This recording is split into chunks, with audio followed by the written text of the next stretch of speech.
Et pour commencer cette émission, j'ai le plaisir de recevoir Guillaume Pommier. Bonjour. Bonjour. Vous êtes co-directeur général de l'agence Double 2. D'abord, peut-être qu'on peut rappeler ce que vous faites. C'est une agence événementielle, mais concrètement, Exactement. Ça veut dire quoi?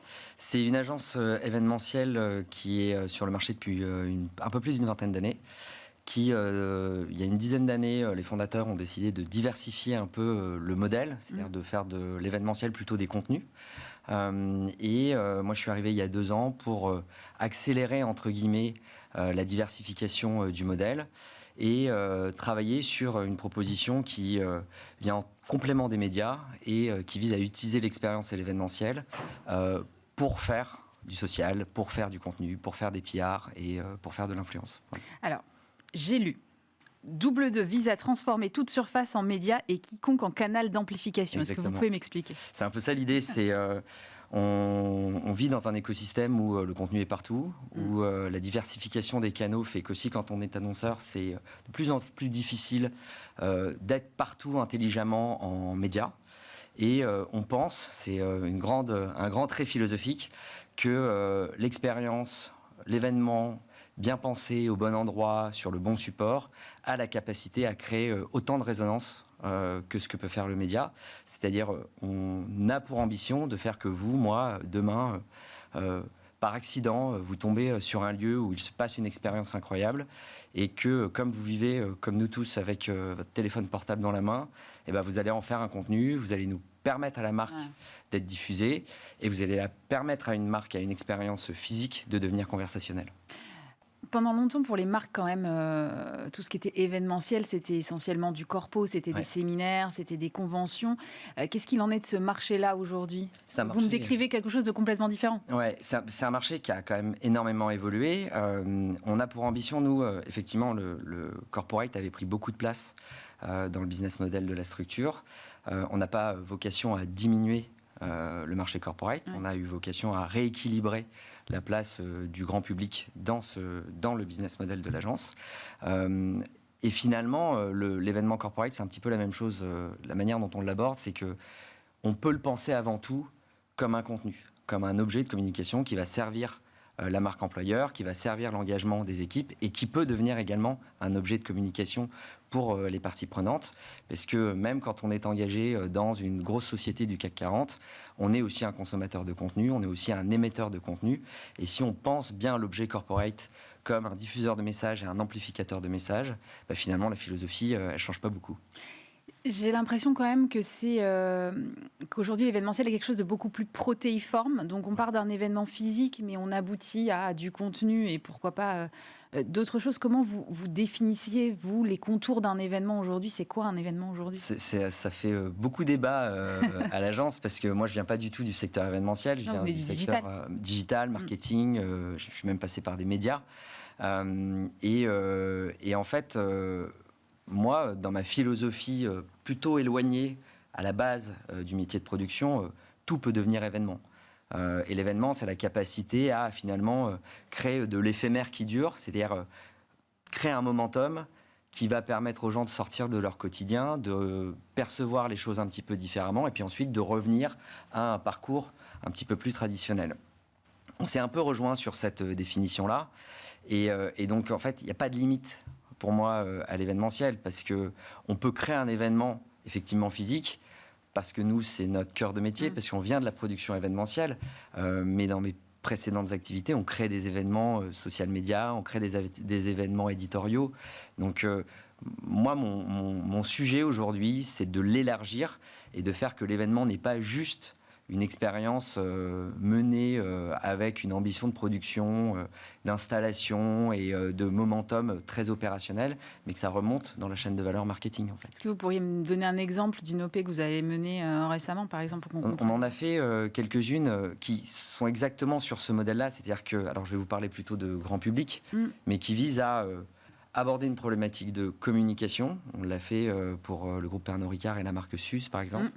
On l'a fait pour le lancement d'un jeu vidéo qui s'appelle God of War pour PlayStation il y a plusieurs mois de ça. Et en fait, le rapport qu'on a, c'est un rapport presque publicitaire sur cette partie grand public. Donc, on va aller comprendre les audiences, comprendre la marque, définir les messages.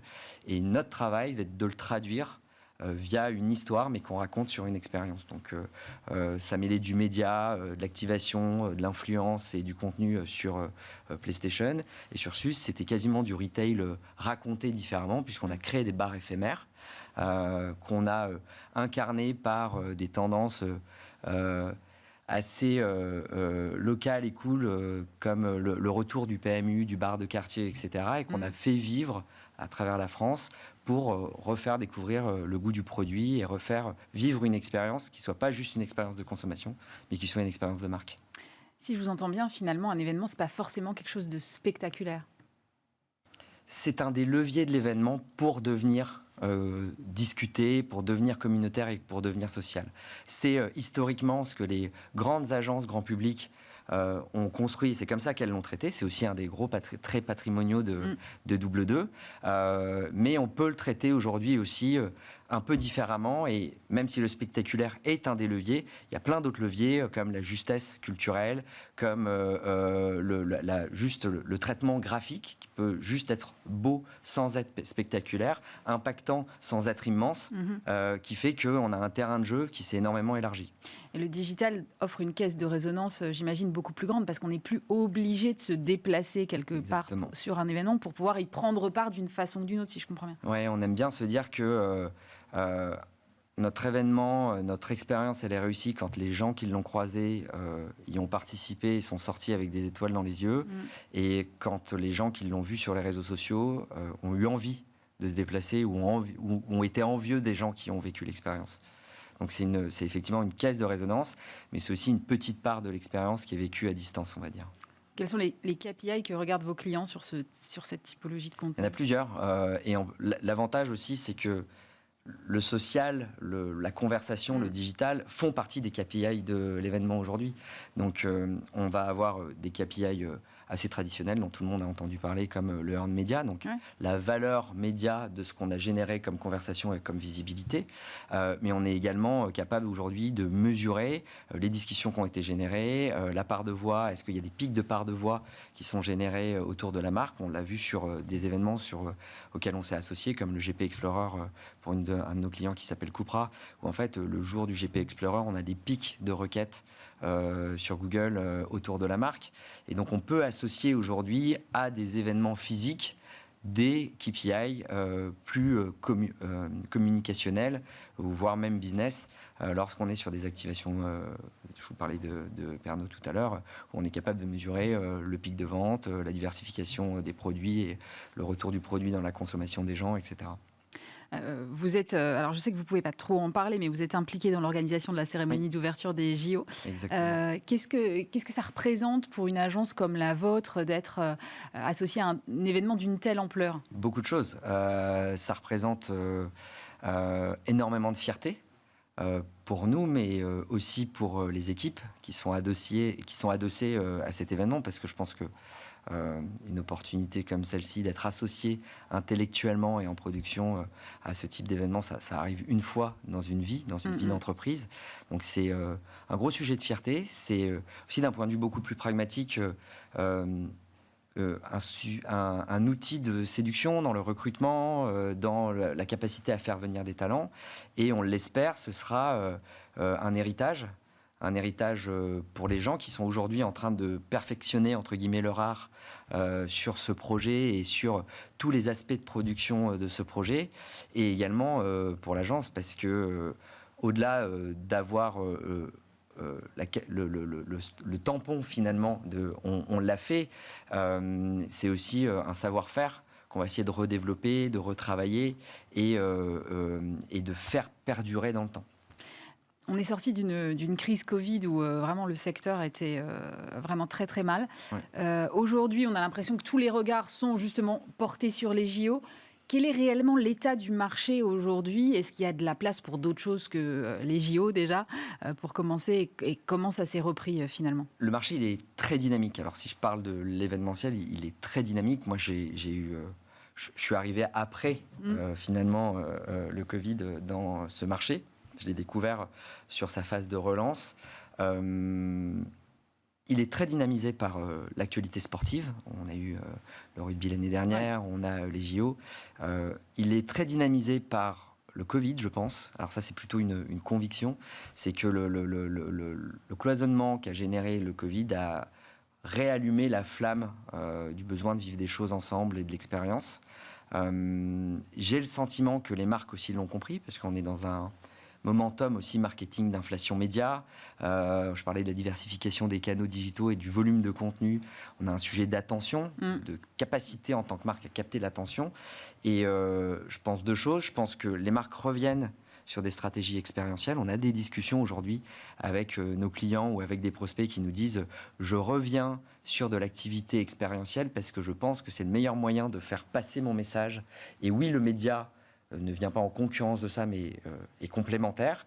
Et je pense que si tout se passe bien, comme ça a l'air de se dessiner là, sur les grands événements nationaux qui doivent se dessiner dans les prochains mois, on va vivre quelque chose de tellement fort qu'il va falloir faire perdurer cette logique d'expérience, de tous ensemble, et qui va continuer à dynamiser le secteur événementiel.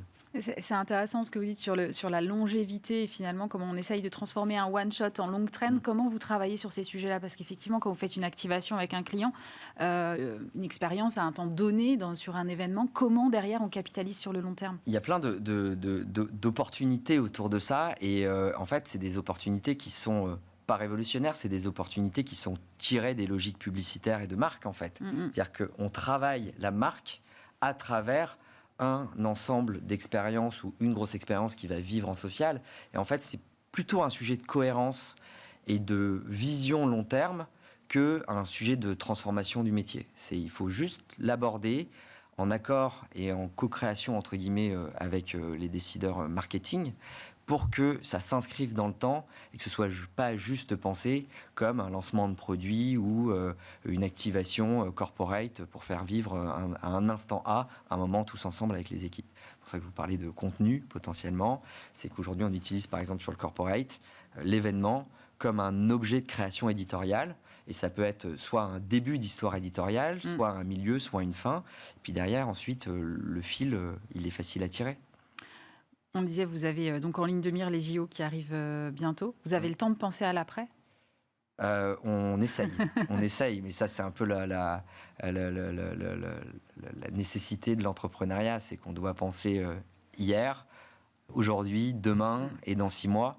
Donc c'est une gymnastique qui est pas tous les jours facile, mais on a la chance d'être bien entouré par nos équipes et aussi par nous, le groupe W2 et par les gens qui font la direction, le pilotage, etc. Donc on essaye régulièrement de se sortir un peu la tête du buisson pour regarder au-dessus et se dire ok, où est-ce qu'on va après, comment est-ce qu'on le travaille et comment est-ce qu'on reste en maîtrise de notre marché et de notre business, quoi.